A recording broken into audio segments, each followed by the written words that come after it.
Hi, welcome to MSAR Service Dogs. I hope you enjoy this video on John and Canine Bailey.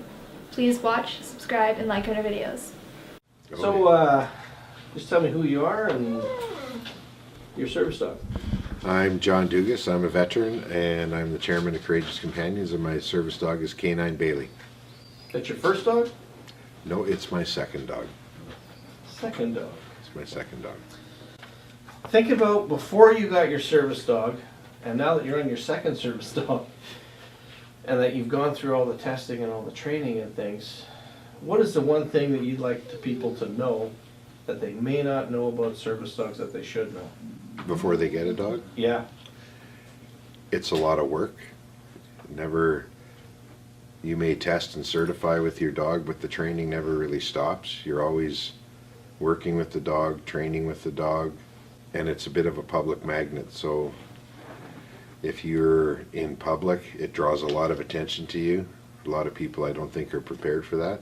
Some people are really intrusive. Some people are just curious, but majority of them are more curious about the dog and what the dog does, and they want to know. They tend to ask you some pretty private questions, and if you're not prepared to answer that, then I have cards made up that I hand out. If I don't feel like talking to somebody, I give them a card. So, you did a 5-day test with your dog, I did. and that was to off-leash certified. That's correct. If you could tell me why you certified off-leash and how you found the test of 5 days. Well, I thought certifying off-leash would be better for me for how I work in my civilian job. There's a lot of times it's just not practical to have Bailey on a leash because I'm walking back and forth to get printing jobs, things like that. The other reason was more so that I find when he's off leash, I focus more on him.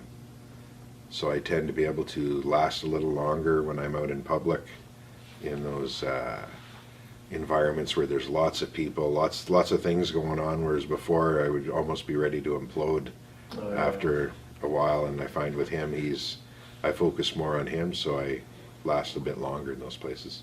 And how about the 5-day test? 5-day test was pretty challenging. I mean, to keep the dog 6 feet away from you for the whole time, I wasn't sure we were going to be able to do that, but he knocked that right out of the park.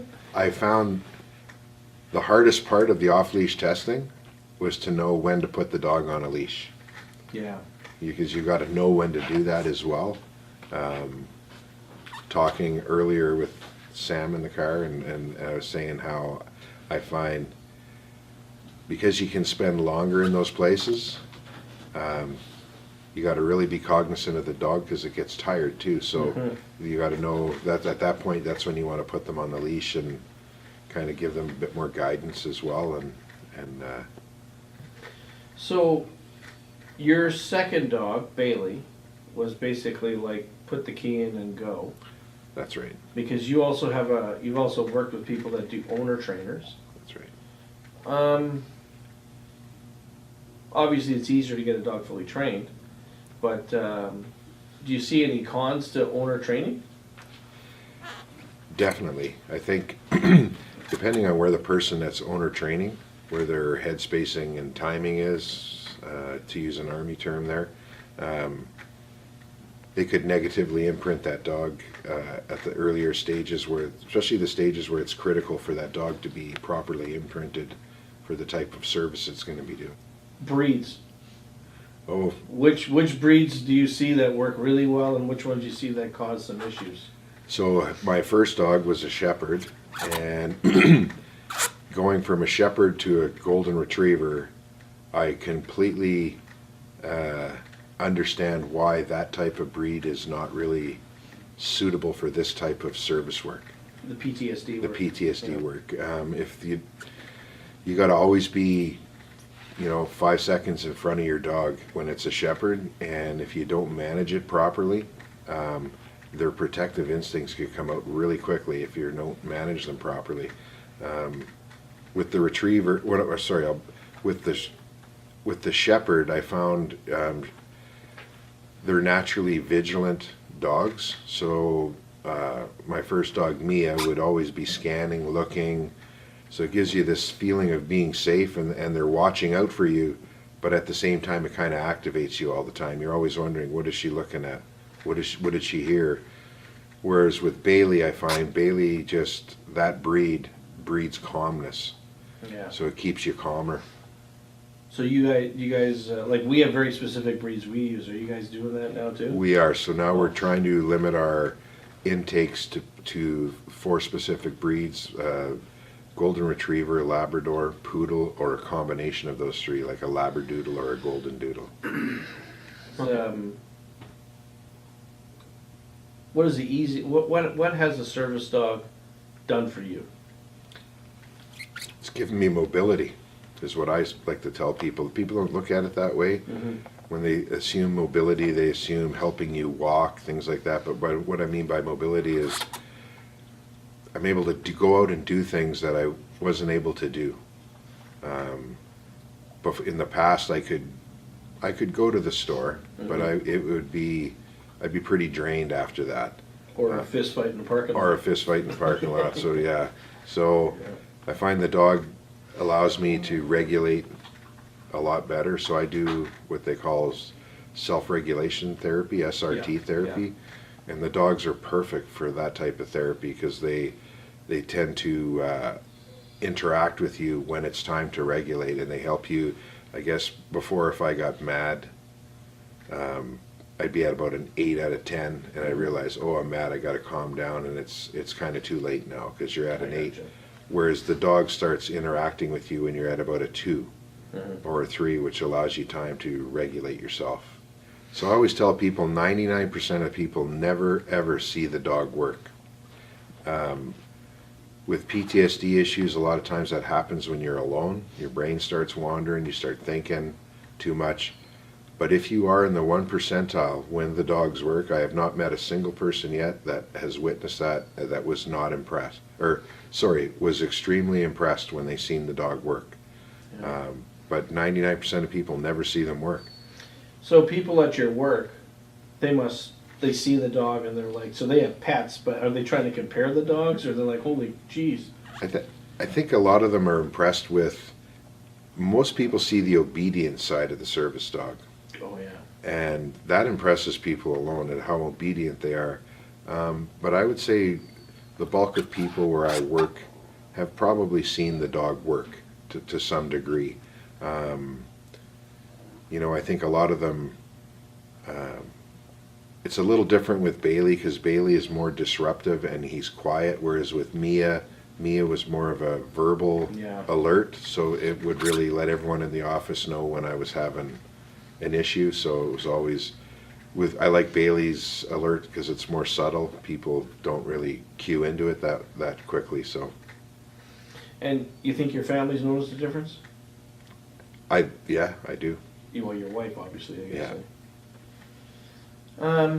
Any tips or anything you want to give anybody if they're thinking about getting a dog, and how to get a program or which program to go to or anything like that? Well, if you're a veteran or first responder, you can go to Courageous Companions. Mm-hmm. If you're a member of the public, then go to MSAR, and they have all types of service dogs they train for. The tips I would give is, if you are getting a dog, is you got to learn to trust your dog. When your dog starts, it's probably the biggest challenge when you first get the dog, is you're kind of both learning each other, and once the dog starts cueing to you, you've got to learn to trust what the dog is telling you. Okay. So let's ask you this. Let's say right now we keep Bailey. No, not gonna happen. Not gonna happen. And you, how would it be? How hard would that be? Oh boy. I've, in the last 3 years, gotten so used to having a dog with me all the time that I kind of feel a little bit naked and exposed when I don't have the dog with me.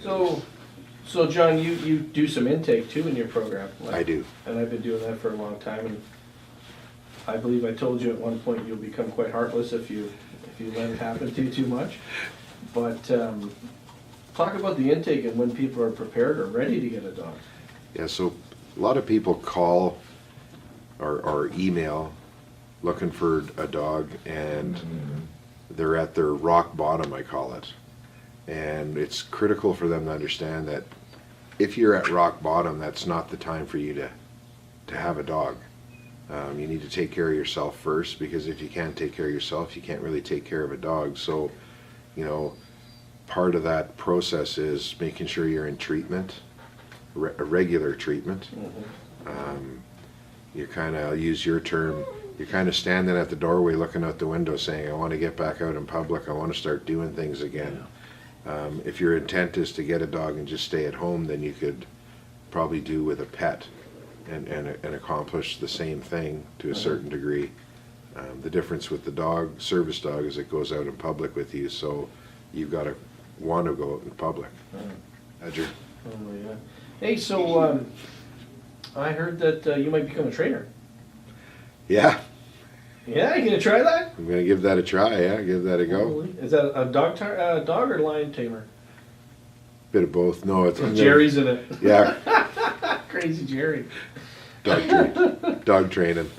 So one of the things we do ask people is, because you're from out of province, is you get to stay at my house. That's an experience within itself. It is. But I'm trying to think of what positive things that shows people, which is unique, because not a lot of programs let you stay with one of the trainers at their house. Well, I can tell you, like, there's testing. You go to the mall or the store or whatever, and you do, 2-3 hours of testing, and you learn stuff there during your training. If you're training or testing, you learn things there. But living at your house, I find you learn is just as valuable, because you tend to learn how to live with the dog in a residential setting, right? Things the dog should be doing when you're at home, things the dog shouldn't be doing, how to reinforce those behaviors to keep on top of it. And so I always find when I come and I stay at your house, I learn a lot just staying at your house. You see all different types of dogs, how different dogs are managed, how different dogs are, they're all unique. Each dog is completely unique in their behaviors, their personalities. The one thing that is consistent though in all of them is the level of training and how that training is effective. So I guess, I don't know if you're turning into me yet, but I have trouble when I go to people's houses and I see their dogs. Drives me insane. I have that challenge when I'm out walking my dog. Oh, yeah. So I live in a city, so it's impossible to go anywhere without encountering another dog. Oh, yeah. I'd say probably 50, 60, maybe 70% are well-behaved dogs, but there's always that low end that are just not well managed or obedient or whatever, and they become a bit of a risk for a service dog. And people don't understand that when you don't want your dog to interact with their dogs. All right, John. Well, thanks for your time, and thank you for your service as a military veteran. And keep up the good work with Crazy Companions. Thank you very much. Okay.